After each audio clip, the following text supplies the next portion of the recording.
Phones, please, away from you. Okay, Ronnie, what we got? Erik, I can appreciate maybe holding off on Kyle because in case of a setback, so he gets his legs and all that. But based on the standings, it very much seems like go time for this team.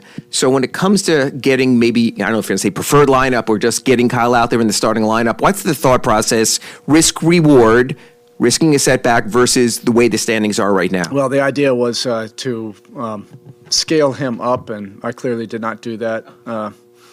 We just got caught up. It's always easier when you bring somebody off the bench to be able to try to control the minutes. We will be better with that going forward. The positive about it is he feels good.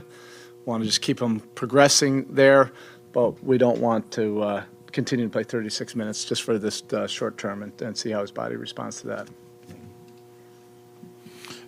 Erik, I've gotten a chance. I've watched a ton of late games this year, so I've watched a lot of you guys this year.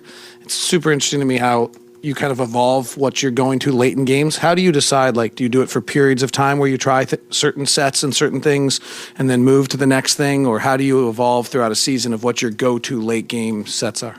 A lot of it is determined by who's available.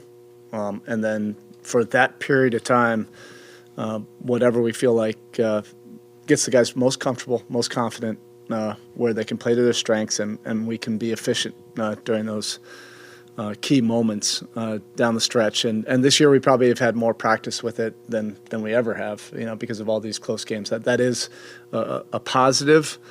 When you're dealing with where we are in the standings and everything, we've been in a lot of playoff-type feel games, so we've been able to review quite a few different circumstances, offense and defense.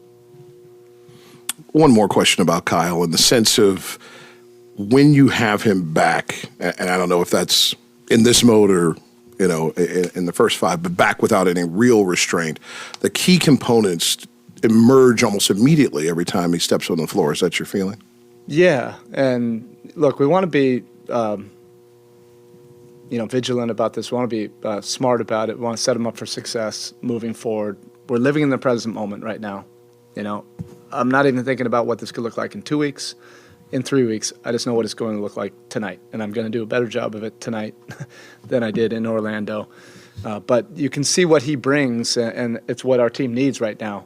Those plays in between, that it's not the set, it's not the script, it's the things that he can create that are unscripted, his ability to get the team organized, get the ball where it needs to go, and then be aggressive in those moments in between. We really need that extra playmaking, whether he's shooting threes or the random dribble penetrations. All of those things really help our offense. Spo, with 13 left, I feel like we keep doing countdowns on the broadcast, 23, 13. What is the key to living in the present for this team right now and tonight? That's it. Really, that's it. What the highest form of sanity is living in the present moment. Our team is living in the present moment. I don't know if that means we're sane, but there's no confusion. I mean, we're not playing the next 13 games. We're playing Utah tonight. That's it. There's great clarity in that. And all of our focus is about trying to do whatever we have to do to get this game tonight. Erik, just because this became an outside talking point, and I understand a lot of other things were in play, Jimmy not getting a shot in overtime after scoring 38 in regulation, was that a failing to get him the ball? Was that an exhausted player? Was that other players maybe trying to do too much? No, I think that overtime period just got away from us. It was not our finest 5 minutes defensively. They scored 8 quick points, and then that led to some possessions that were not intentional. We've been doing a really good job, I thought, I think the last, few weeks of being more intentional, with our execution. And for those 5 minutes we weren't, and we paid for that. But that was on both sides of the ball, and you do have to credit Orlando while I say all that. Okay? The unfortunate injury to Cody Zeller opens up this opportunity right now for Yurt. What are you looking for him to do, and how do you view this opportunity for him and for the organization to get to see him play again? Yeah, thank goodness we feel that we have that kind of depth and somebody that we feel can really step in and fill those minutes in a productive way, and that he's been able to take the necessary steps the last 6 weeks to get his body right, to get his rhythm right, to get his conditioning, and then get the 5-on-5 in Sioux Falls and game reps. And then, that role is unique. It's those minutes when Bam is not on the floor.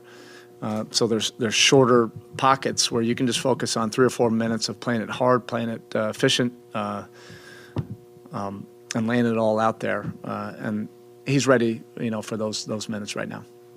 Okay, thank you.